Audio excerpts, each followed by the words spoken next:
Bonjour et bienvenue dans le podcast Immo Facile avec votre hôte Ghislain Larochelle. Plongez dans le monde immobilier, découvrez astuces et témoignages. Ensemble, simplifions l'immobilier et c'est parti! Fait qu'on est parti maintenant avec notre entrevue ce matin. J'ai la chance d'avoir avec moi Steve Tardy, qui est un VIP et qui a beaucoup d'expérience, peux-je vous le dire. Bonjour Steve. Bonjour. Bonjour. Hey, Steve, tout le temps en commençant, j'aimerais bien savoir qui tu es, d'où tu viens et qu'est-ce que tu as fait en immobilier? Ben, essentiellement, ce que j'ai fait le plus, moi, c'est du multilogement et un peu de flip. J'ai commencé ça, en fait, essentiellement, le parc d'immeubles que j'ai en 2005. À l'époque, je travaillais en santé, j'étudiais en santé. Et à un moment donné, j'ai eu l'opportunité, quelqu'un m'a présenté des 8 logements, qui étaient des 8 logements très bien situés, mais qui avaient vraiment manqué d'amour, qui étaient maganés. Alors, j'ai réussi à mettre la main là-dessus. 2 8 logements, un à côté de l'autre, et que j'ai assez rapidement rénové, c'est-à-dire fait la toiture, les portes, les fenêtres, le système de chauffage, rénové les logements, tout ça. Et puis, assez rapidement, par la suite, ça a déboulé, on en a acheté d'autres. Mais attends un petit peu, Steve. Ton premier immeuble après ta maison, ça a été quoi exactement? 8 logements? 2 immeubles de 8 logements. Tabarouette, tu te lançais pour de vrai? Oui. Et comment tu as vécu ça? Parce que d'habitude, les gens vont commencer par un duplex, un triplex ou un 6, et toi, tu commences par 2-8. Comment c'est quand tu commences avec 2-8? Est-ce que tu as de la misère à te faire financer? Qu'est-ce qui arrive exactement? Oui, définitivement. En fait, ce qu'il faut savoir, moi, ce qui m'a permis de me mettre au monde, c'est qu'à l'époque, on avait une maison, ça se passait bien. Puis, j'ai trouvé un petit chalet, c'est un ancien camp de vacances, un YMCA, au bord du lac Magog à Sherbrooke, à OK. vendre. Puis, j'ai racheté ce petit chalet-là, qui était un beau petit chalet 3 saisons, mais c'était le dernier au fond de la rue, cul-de-sac, qui venait avec un immense terrain. C'est là où il y avait les dortoirs du camp de vacances. Alors, j'ai OK. acheté ça, démoli ça, c'est rebâti. Et 2 ans après, j'ai rencontré un gérant de banque qui m'a dit: Fais évaluer ta maison, puis amène-moi le rapport d'évaluation. Alors, ce que j'ai fait, et écoute, le coût total de la maison, le terrain, la maison, la démolition, tout ça, était autour de 330 000 et le rapport d'évaluation est sorti à 775 000. Aïe, Et, aïe. ouais, et donc, il m'a installé une marge de crédit hypothécaire qui a fait que j'ai eu la liquidité pour débuter en immobilier. Alors, après ça, quand j'ai trouvé les 2 8 logements que je trouvais affreusement chers à l'époque, mais pour vous dire, j'ai payé ça 247 000 de l'immeuble, OK. mais avec la Caisse populaire à l'époque qui nous finançait à la hauteur de 128 000 par immeuble. Donc, on les a achetés les deux en même temps et puis là, on les a réoptimisés.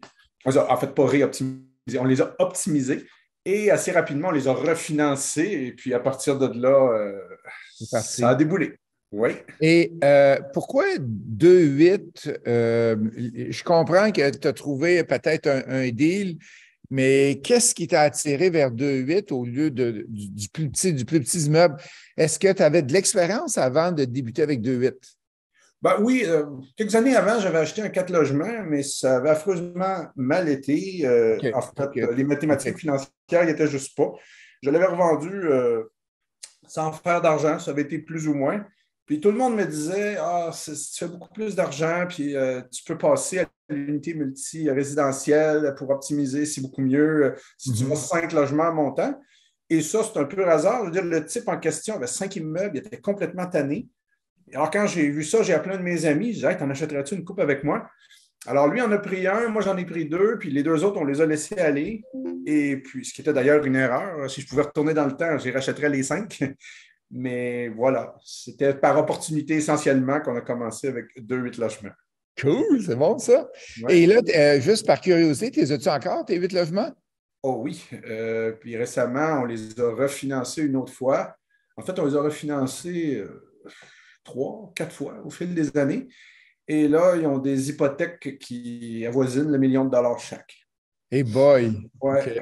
OK. Puis ça, c'est en combien d'années que tu as réussi à partir de 240 000 à 1,2 million de valeur? Ben, on les a achetés en 2005. Et 2005? puis, le dernier refinancement, ça fait à peu près 6 mois qui a été OK. fait, là, mais on les a refinancés à 2, 3 reprises. 2005, 2015, ça fait 10, 15, 17 ans. Oui. Ça fait 4 fois la valeur. Plus que 4 fois, un petit peu plus que 4 fois la valeur en 17 ans. Puis tous les fois, je tombais en bas de ma chaise quand je le faisais réévaluer, puis qu'il me sortait les chiffres. Je ne le croyais pas à chaque fois, mais à chaque fois, ça fonctionnait. Ça a fonctionné avec ça. Et les immeubles par la suite, fait que tu as acheté 2,8. Ton prochain immeuble a été quoi? T'en rappelles-tu? Oui, c'était un petit 4 logements qui était campé sur l'université. Une amie à moi qui avait ça, et puis ben, c'était elle qui avait ça, son chum. OK. N'était pas colère du tout, il n'aimait pas ça. OK. Alors, à un moment donné, elle se débrouillait, puis quand elle tombait enceinte, elle dit là, je n'ai trop, je suis tanné. Je dis OK, moi, je pourrais te l'acheter. J'ai réussi à y acheter. Puis camper sur l'université, tu sais, quand on parle d'emplacement, là, on ne peut pas avoir mieux comme emplacement. Hey, j'ai resté dans plusieurs appartements, moi, à l'université. Sur quelle rue que tu es? Ça, c'est sur la rue Béliveau, juste en bas du Montagnet, très proche de l'université. C'est à 2-3 minutes de marche de l'université. C'était pas une des rues que j'ai resté. Hey, c'est cool. Puis là, tu as continué. Tu achetais un rythme de combien d'immeubles par année ou par combien de. Ben, de 2005 à 2007, et après mon 4 logements, celui qui est arrivé, ça a été mon 40 logements. OK. Lui, on l'a acheté au début 2007, février 2007. Ça a été mon gros achat. Mon achat le plus stressant de tous, ça a été celui-là. OK. Pourquoi? Ben, parce que j'oublierai jamais, j'avais amené la famille, ma conjointe, mes 2 enfants, on était à Walt Disney au mois de novembre, comme. Puis j'étais dans le fil d'attente d'un manège, puis à un moment donné, le téléphone sonne, je réponds, puis c'est un agent d'immeuble qui dit Monsieur Tardif, j'ai trouvé un 40 logements, blablabla. Puis il y avait du bruit, j'entendais mal. Ben, j'ai dit rappelez-moi plus tard, j'ai pas le temps, là. J'attends en ligne. Alors, le soir venu, je l'ai rappelé, puis il m'explique ça. Il disait, faut que tu te dépêches, il y a d'autres mondes qui sont intéressés. Fait que je dis, mais je dis, attends que je revienne du voyage, tu sais. Quand je suis revenu du voyage, j'ai dit, ben, il y en a 2 autres avant toi qui ont fait des offres. Bon, j'ai dit, OK, fait que rappelle-moi si ça ne fonctionne pas. Mais quelques jours après, ils m'ont rappelé, ça a fonctionné. On a fait l'offre à plein prix. OK. C'était un 40 logements qui était merveilleusement bien situé, mais qui était délabré totalement. C'était incroyable. Tu rentrais dans cet immeuble-là, si tu marchais au fond du corridor, puis tu ressortais, c'est sûr que tu étais stone un peu parce que tout le monde fumait de la drogue là-dedans. C'était magané. Donc, quand on l'a acheté, on a fait un gros ménage, beaucoup, beaucoup de rénovations, mais ça a été très dur. On a tout ramassé ce qu'on avait de liquidité pour être capable de l'acheter.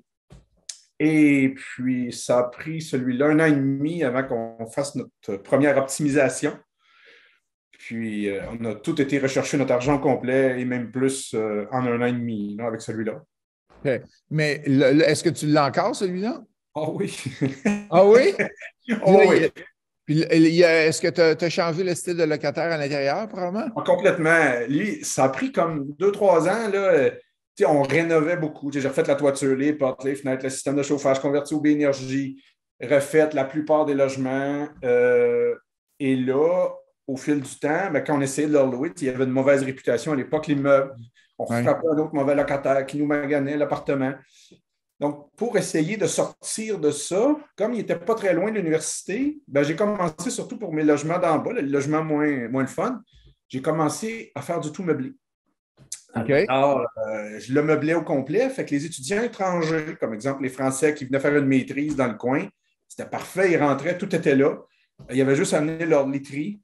On mettait même la vaisselle dans les armoires, on fournissait le câble, l'Internet, tout. C'était vraiment tu arrives avec ton sac de bagages, puis ça fonctionne.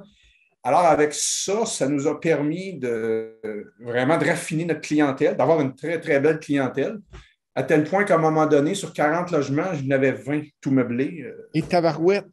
Oui, ça a remarquablement bien marché. Mais ça a fait ça qu'en quelques années, comme présentement, j'ai 0 fumeur, même pas de cigarette, rien là, OK. dans l'immeuble. C'est tranquille, ça sent bon. C'est une belle qualité de clientèle. C'est vraiment très agréable. Et là, au fil du temps, ben là, les gens arrivaient et disaient OK, je veux l'appartement, mais je ne veux plus les meubles. Fait que là, on a commencé à redémeubler tout ça. OK. Là, j'en ai presque plus et ça se loue très facilement. Puis il y a même des listes d'attente là, pour des logements-là. Est-ce que tu avais acheté des meubles neufs ou tu avais acheté des meubles usagés que tu ramassais un peu ici là? Souvent, les gens déménagent puis abandonnent des meubles. Ou quelqu'un partait, mettons, j'avais une dame âgée qui quittait pour un foyer de personnes âgées, ben, on s'entendait, j'achetais la totalité de ses meubles. OK. Jamais du neuf. De toute façon, la plupart des gens ne font pas attention. Puis quand les gens quittaient, ben, des fois, quand les divans étaient tachés, on les prenait, on les sortait, on les jetait, on en remettait d'autres. Mais jamais, jamais de meubles neufs là-dedans. Là. OK, OK. Et on va parler d'optimisation, tant qu'à parler de ton 40 logements. Ça serait quoi les 5 optimisations que tu as faites et que tu referais sur d'autres immeubles? Premièrement, les deux premières, ben, en fait, la première pièce dans laquelle on rentre toujours, c'est la cuisine. On ne change pas les armoires, on enlève les devantures d'armoires, on repeint tous les caissons, on refait faire des portes sur mesure, on met des comptoirs neufs, un évier neuf et de la robinetterie neuve. Ça fait hyper propre et les gens apprécient beaucoup. Quand tu dis que tu remplaces la devanture des armoires, c'est pas juste la porte, là, c'est le frame frontal, là, c'est ça? Non, c'est uniquement les portes. Ben moi, en fait, c'est parce que souvent, c'est des caissons de bois très OK. solides. J'ai essayé à un moment donné, je changeais tout au complet, mais quand on remettait les nouveaux caissons en mélamine, c'était de piètre qualité. Oui. Tandis que mes caissons de bois, ben, un coup qu'on bouchait les trous et qu'on repeignait, c'est très solide, très beau. OK. On fait faire des portes. Il y a une entreprise pas loin de chez nous qui s'appelle Fabridor. Tu arrives avec tes dimensions. Ils te font les portes d'armoire à la grandeur que tu veux, au modèle que tu veux, à la couleur que tu veux. Et puis, on fait simplement changer ça. Changer un set de portes d'armoire, ça coûte de 500 à 800 pièces Et tabarouette, OK? selon le nombre de portes. Et ça fait remarquablement beau sur ça, avec un comptoir assorti. Donc, toi, tu vas jamais jouer dans les armoires IKEA. C'est fait sur mesure directement. Je l'ai fait, j'en ai refait 4-5 logements, mais souvent les gens, ils se font un thé, puis là, la bouilloire va faire la Ouais. vapeur en dessous, puis là, la mélamine va gonfler dans le bas, donc ça brise le caisson. Mes armoires que j'ai refaites sont aujourd'hui en moins bon état que mes vieilles armoires que j'ai rénovées, entre guillemets, là, avec des devantures de OK. porte. Puis les portes, est-ce que tu mets des portes en mélamine ou c'est des portes de bois? Tu fais quoi? J'ai essayé un peu tout. Le bois est un petit peu trop cher. La mélamine, c'est ordinaire. Puis j'ai beaucoup fait du thermoplastique moulé. OK. Le thermoplastique moulé, ce qui arrive souvent, c'est qu'au fil du temps, des fois, il va décoller un peu. Ouais. Donc là, ils font tout le frame de porte et c'est moi qui les repeins finalement. On les repeint au gun là, avant de les poser. Et c'est ça qui donne finalement le plus beau fini, le Ah, fini mais le tu plus le fais en durable. quoi? Tu le fais en bois? Tu es fait Oui, faire en bois? oui, oui. Ouais. Ben, en fait, c'est le bois, c'est ce qu'ils mettent en dessous du thermoplastique moulé. Là. C'est une Ah, forme de du composite, MDF? Genre quelque chose comme ça. MDF? OK. Oui. Puis OK. ça fait que si à un moment donné, il y en a une qui se défraîchit, ben, on peut facilement la repeindre et ça ne paraît pas. Ça fait une super belle job. Ah ben, Avec des belles tabarouette. poignées. Démontré que ça. Oui, oui, oui. Et allons-y avec l'optimisation numéro 2. Tu t'en vas dans quel coin? Ah, la salle de bain. La salle OK. de bain, en fait, j'ai essayé plusieurs trucs d'arracher le bain, d'en mettre un autre, de refaire le mur en céramique, mais c'est long. Puis la plupart du temps, nous, on fait ça pendant que le logement est habité. Donc, j'ai adopté une compagnie qui s'appelle Bain Magique. Hmm. C'est-à-dire qu'ils rentrent à 7 heures le matin, ils recouvrent le bain avec un autre baignoire, ils refont le mur, ils refont toute la plomberie. Ils rentrent à 7 heures le matin, puis à 2 heures l'après-midi, ils ressortent, puis le soir même, les gens peuvent reprendre leur douche. Ça fait un travail remarquable. C'est sûr que c'est dispendieux, ça coûte 3 000 au-dessus.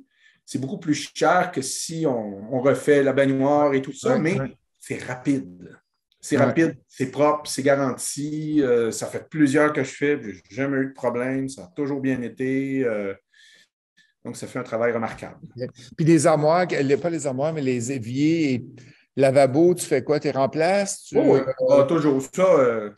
Tu sais, quand il commence à avoir des cernes au fond, puis que les robinetteries commencent à être défraîchies, ça ne coûte pas très cher. Et puis, les gens apprécient ça beaucoup. Là. Puis, je change aussi toujours la toilette, là, tous les trucs de plomberie. Là. OK. Parfait, excellent. Optimisation, si vous avez des questions, les gens qui sont en ligne, là, ne vous gênez pas. Steve peut vous aider si vous avez des défis avec vos multilogements. Optimisation numéro 3, ça serait quoi? Ben, c'est sûr que les planchers, plancher peinture, ça, c'est un must. On fait, s'il y a des tapis, nécessairement, on les arrache. S'il y a du plancher de bois qui est encore beau, ben, on sable et on revernit. Si moindrement le plancher n'est pas beau, moi, j'utilise une espèce de plancher de vinyle collé, là, en mettant la colle, et puis après ça, c'est de l'imitation soit de céramique ou de bois franc. Puis quand on rentre, c'est à méprendre, comment ça se ressemble. Okay. Facile à installer, très durable. Puis contrairement au plancher flottant, si une tuile au milieu se fait abîmer, on est capable d'arracher la tuile au milieu. On va en dessous du divan, on arrache une tuile dessous le divan, on met la vieille en dessous du divan, puis on la remet là et ça n'y paraît pas. Donc, si 10 ans plus tard, on n'a plus de matériel de rechange, ben, on peut quand même être capable de réparer ça. De se débrouiller. Ouais. Qu'est-ce que tu fais en dessous du divan? Tu en remets une ou il y a un trou? Ben, la maganée, souvent, on va la mettre là. Ben, okay. Ça, c'est si on n'en a plus dans le restant. Okay. Oui, une tuile de fond de garde-robe, on la met au fond, puis ça n'y paraît pas. Mais c'est collé, ça? Puis est-ce que c'est clipsé et collé les deux? Non. Ben, il y a un petit mini-clip, là, mais on est facilement capable d'arracher une tuile sans affecter les tuiles voisines, contrairement au plancher embouffeté. Oui, mais comment tu fais pour, quand tu enlèves la tuile qui est collée, tu dois scraper la tuile au complet? Non, mais en fait, tu prends un séchoir à cheveux, là, tu la chauffes un petit peu, tu arrives juste à décoller un petit coin, puis après ça, tu es capable de la tirer. C'est pas une colle qui est à vie comme on avait les anciens.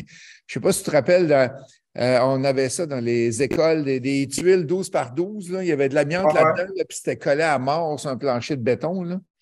Fait que c'est pas ça qu'on a. Non, c'est une colle qui se travaille mieux. Là. En tout cas, toutes les fois que j'ai voulu réparer ou changer une tuile, ça a toujours bien fonctionné. Là. Parfait.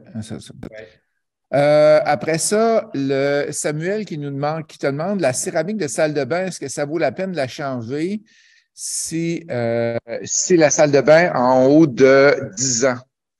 Moi, ce que je fais, la réponse est presque toujours oui, parce que souvent, les joints ne vont plus être beaux, tout ça. J'ai essayé plusieurs façons de toute la casser, l'arracher, la gratter. Maintenant, moi, j'aime les choses. J'aime ça commencer le matin et finir la job le soir. Okay. Alors, ce qu'on fait maintenant, c'est qu'on met un auto-nivelant sur la tuile existante et je reprends ma tuile collée que je vous parlais, imitation de céramique, et on recolle ça par-dessus. Ça fait encore une fois un job superbe et puis c'est beaucoup plus facile que d'arracher toute la céramique. Hey, ça doit, là. Puis la céramique, si elle est cassée, là, tu n'as pas le choix de l'arracher? Non, tu mets l'auto-nivelant par-dessus. Tu enlèves la céramique cassée, tu mets de l'auto-nivelant, puis ça bouge le tout. L'auto-nivelant, depuis que j'ai adopté ça, c'est magique. Tu es rendu fournisseur, boucheur d'auto-nivelant. Hey, optimisation numéro 4. Tu as parlé du 3, le plancher, 4, la peinture. Fait que, parle-moi, qu'est-ce que tu fais pour la peinture des logements? C'est ça. C'est presque un must. Nous, quand on livre un logement, on essaie toujours de le repeindre au complet avant. Tu sais, c'est des trous de petites punaises ou les trous qui ont mis des crochets et les gens les ont enlevés. Un logement frais peint, ça nettoie beaucoup et ça rend le logement beaucoup plus propre. Donc, ça, on a un budget de peinture illimité. Puis des fois qu'on n'a pas le temps de le repeindre, c'est moi qui l'offre aux gens. Si vous voulez peindre, je vais vous fournir la peinture. Je leur ramène un 5 gallons. Je leur fournis les rouleaux tout le temps quand je n'ai pas le temps de le faire nous-mêmes. Est-ce que tu vois des taches de rouleaux qui montent qui font les murs, mettons, puis là, il accotent au plafond, puis ils redescendent? Ça, c'est arrivé. Mais avant de leur ramener la peinture, je leur pose toujours quelques questions. Ça arrive même des fois que si je vois qu'ils ne sont pas très bons, je vais envoyer mon peintre, mais dans notre négociation de prix, c'est toujours considéré. Là. OK, parfait, excellent. Puis, tu prends de la peinture recyclée, tu prends de la haute gamme, de la moyenne gamme. Quel type de peinture tu utilises? C'est essentiellement de la moyenne gamme. Là. Étant donné qu'on repeinture assez souvent, parce que, il faut le dire, le locataire moyen ne font pas tous très attention. Donc, on repeint quand même assez souvent. Comme les cuisines autour du poêle, c'est souvent, les murs sont souvent graisseux un peu. Alors, on repeint souvent. Donc, on ne va pas dans la peinture haut de gamme. Excellent. Allons-y avec l'optimisation numéro 5. Ben, celle qui a été très, très, très, très, très rentable ces dernières années, c'est d'installer l'Internet dans les immeubles. D'ailleurs, à ce sujet-là, juste avant de refaire notre dernier refinancement dans le 40 logements, on a installé le système d'Internet à la grandeur, ce qui a été une tâche colossale. Ça a coûté très cher, mais on réussissait à vendre l'Internet 45 par logement. Juste dans l'année qui a précédé le refinancement, ben, j'ai réussi à vendre l'Internet peut-être à 30 des 40 locataires. OK. Donc, si tu fais 30 fois 45 fois 12, ce que ça a donné en dollars multiplié par environ 17, là, le facteur de. Oui, MRN. Oui, ça nous a donné en refinancement pas loin de 400 000 qu'on est allé chercher dans l'année qui a suivi. Tabarouette, hein? Donc, ça vaut la peine. Hey, j'aimerais ça qu'on jase un petit peu de comment tu appelles ça, au-dessus de le backsplash autour dans la cuisine. Qu'est-ce que tu fais s'il y en a un qui est pas très beau?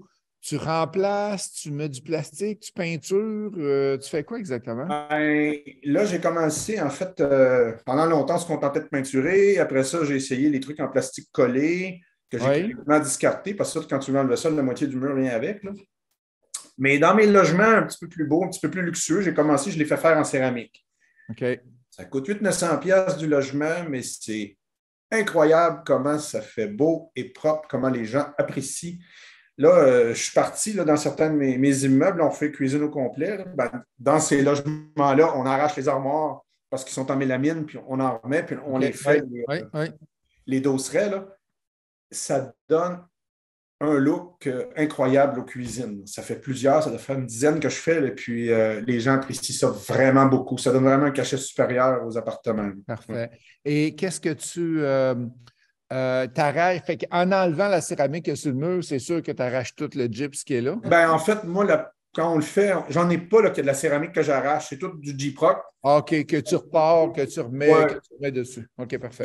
Ceux qui avaient du plastique, on arrache un petit peu de réparation de G-Proc à faire, mais pas grand-chose. C'est vraiment pas compliqué. Là. OK, fait que tu y vas avec ça. Oui. Fait que ça, si on a nos 5 optimisations, qu'est-ce qui s'en vient pour toi dans les prochaines années? Qu'est-ce que tu recherches exactement? Ben moi, en fait, il faut savoir que si on recule, il y a peut-être 3 ans, j'avais déterminé que j'en avais assez fait, entre guillemets. J'en avais assez pour vivre toute ma vie, même vivre 4 vies avec l'argent que ça me générait. Fait que j'avais plus de drive profond à grandir jusqu'au jour où mes 2 fils qui ont 24 et 26 ans, je leur ai demandé, ça vous intéresse-tu de continuer? Puis je n'avais même pas fini de finir ma phrase qu'ils ont eu un oui franc et très motivé. Donc, au fil du temps, ben, on les a introduits dans la compagnie et on a commencé à planifier des acquisitions, d'autres acquisitions. Et puis, ben là, parce qu'ils sont là, ben, on est en mode acquisition. D'ailleurs, on ressort juste là maintenant d'un petit marathon de négociation. Puis hier, on a eu la réponse. On a réussi à s'entendre. On a une offre d'achat acceptée sur un autre complexe d'appartements. Donc, c'est combien de portes au total? Celui-là, c'est 36 portes. C'est 6 immeubles de 6 logements. OK, intéressant. Donc, c'est la rue au complet qu'on achète. Là, Explique-moi comment tu fonctionnes avec les enfants. Parce que si tu achètes, mettons, pour 1 million de dollars, les jeunes n'ont pas 150 000 dans leur poche pour être capable, ou 200 000 dans leur poche pour être capable d'acheter l'immeuble. Tu fonctionnes comment? Comment tu distribues les rôles aussi? Comment tu fonctionnes? Ben, là, ce que j'ai fait, moi, avec mes fils, c'est que mes fils étaient très chanceux. Mes 2 fils ils sont toujours très travaillants. Donc, il y avait des jobs d'été, il y avait un petit peu d'argent dans leur compte et tout ça. Donc, à un moment donné, le premier immeuble avec lequel j'ai fonctionné avec eux, c'est un triplex à un moment donné qu'on a acheté. Les 2 avaient un petit peu d'argent. Je ne me souviens pas, je pense que c'était 1500$ chaque, quelque chose comme ça. Alors, puis ça prenait, je ne sais pas, moi, 30-40 000 de comptant. Donc là, on a mis ça en prorata, donc ça leur donnait chacun 1,93 % de l'immeuble. Puis à l'époque, il y avait 13 et 14 ans environ. Fait que là, on est allé au notaire, puis j'ai dit au notaire, tu vas mettre leur nom. Puis le notaire a dit, ben oui, ça ne donne rien. Ils n'ont pas de valeur légale, etc. Fait que j'ai insisté. Et leur nom est apparu au contrat. Donc, ils ont commencé comme ça. Et puis, donc, à chaque trimestre environ, on leur faisait des ristournes. Ça leur donnait à peu près 75$ par 3 mois. C'est pas grand-chose. Non, mais c'est le fun! Ah ouais, mais ça les a fait embarquer là-dedans, puis ça leur a vraiment donné le goût. Écoute, j'avais même pas besoin de leur demander. Venez, on a un job à faire. Ils venaient, dès qu'il y avait un petit peu de temps, ils venaient avec moi. Puis au fil du temps, ils ont développé des habiletés. C'est rendu que je suis capable de leur dire hey, à telle place, il y a tel problème. Paf, ils partent, puis ils vont le réparer sans que j'aille à m'en mêler. Ce qui, pour moi, est majeur. OK. Vraiment. OK. Wow, c'est le fun. Et tes enfants ont quel âge présentement? Maintenant, j'en ai un de 24 puis un de 26. OK. Et puis Ils ont les commencé deux à quel âge à investir avec toi? On avait 13 ou 14 ans. Là. 13 ou 14 ans? Oui, Wow! quand je les ai embarqués dans le triplex, il y avait cet âge-là. Wow! Et puis, ben, c'est ça. En plus, ce triplex-là, ce qu'on a fait, c'est qu'on l'a optimisé, puis on l'a refinancé quelque chose comme 2 ans après. Puis, tu sais, leurs 1500$ chaque qu'ils avaient mis dedans, je ne me souviens pas des chiffres exacts, là, mais ça leur a donné quelque chose comme à peu près 3000$ chaque. Là. Ils ont récupéré leur argent, puis ils ont pratiquement doublé leur mise en 1 an et demi, en plus des ristournes. Donc, ça a vraiment créé ou a contribué, en tout cas, à leur intérêt à embarquer dans l'immobilier. Là. Super! Hey, c'est une belle façon d'investir. Moi, j'en ai un des miens qui a débuté, mais dans le prêt privé. Il a embarqué d'un prêt privé qu'un investisseur avait besoin. C'est une belle façon de partir, ça. Ben oui. En terminant, ça serait quoi les 3 conseils que tu donnerais aux gens qui veulent investir en immobilier? Ben, le premier, moi, je ne vis que de ça maintenant et je tripe, mais ça a pris du temps. J'avais 35 ans quand j'ai commencé ça. Si je pouvais retourner dans le temps, je commencerais ça bien avant. Et j'avais le drive de le faire, mais ça m'a pris du temps avant d'oser le faire. Parce que le facteur temps, quand tu rentres dans l'immobilier 10 ans, entre l'année 1 et l'année 10, c'est incroyable la différence que ça fait. J'aimerais vraiment pouvoir retourner dans le temps et commencer ça dans ma base vingtaine au lieu d'attendre à 35 ans. Vraiment. Donc, on dit commencer tôt. Excellent. Ouais, Deuxième conseil que tu donnerais? Le deuxième, c'est en matière d'optimisation. Comme tantôt, je parlais de mon projet d'internetisation de mon 40 logements. Ça a été dur à faire celui-là parce que tous mes 8 logements, ça coûtait 5-6 000 à arranger ça parce que là, il installait des systèmes avec antennes dans les corridors. C'était pas très dispendieux. Mais mon 40 logements, comme il est tout en béton, même les cloisons, les murs entre les voisins, c'est en béton. Les murs de corridors, c'est en béton. Donc, ça ne pouvait pas fonctionner avec des antennes dans les corridors. Il fallait passer un fil dans chaque appartement. Et boy! Et là, quand je faisais faire les soumissions, les coûts de tout ça étaient faramineux. Donc, j'ai négocié avec Wi-Fi Plex que je passais le filage et eux, après ça, venaient faire toutes les connexions. Alors, pendant 3 semaines, 1 mois, j'ai passé des fils. J'étais tout seul là, avec mon fiche, puis je montais ça. Là. Je me suis ramassé les bras complètement scratchés partout parce que je suivais toutes les colonnes de plomberie. Ça m'a pris du temps. Ça m'a quand même coûté une fortune. Puis quand il est venu le temps de payer ça, j'ai fait « Oh! » Mais finalement, ça a été un des meilleurs moves. Donc, même si c'était cher, même si c'était beaucoup de travail, ça valait vraiment la peine. J'ai failli ne pas le faire parce que ça coûtait cher. Mais ça a été un des meilleurs moves que je ne pouvais pas faire en matière d'optimisation. Ne pas hésiter à optimiser. Excellent. Ah, définitivement. Et le troisième? Ben, le troisième, j'entends beaucoup parler de partnership souvent. Oui. Moi, j'ai toujours fait mes affaires par moi-même. Je me suis toujours autofinancé. Et là, ben, justement, quand je suis allé au voyage d'Imo Facile, j'ai rencontré plein de monde. J'ai rempli mon bottin de contact pour dans plein de départements, plein de domaines. Ça m'a ouvert les portes. C'est comme ça. Donc, je crois que c'est se faire le réseau de contacts le plus complet possible, ça n'a pas de prix. Je veux dire, dès qu'on a une question ou on connaît toujours quelqu'un qui peut me répondre ou référer la bonne personne ou prendre mon mandat, ça, pour moi, ça n'a pas de prix. Là. Cool. Ben, hey, ça a été super intéressant. Je suis super content d'avoir fait l'entrevue avec toi matin. tu vas inspirer bien des jeunes et bien des parents qui veulent que leurs enfants investissent avec eux autres en immobilier. Merci à toi et joyeux temps des fêtes à toi et à ta famille. Merci beaucoup. À la Merci. prochaine.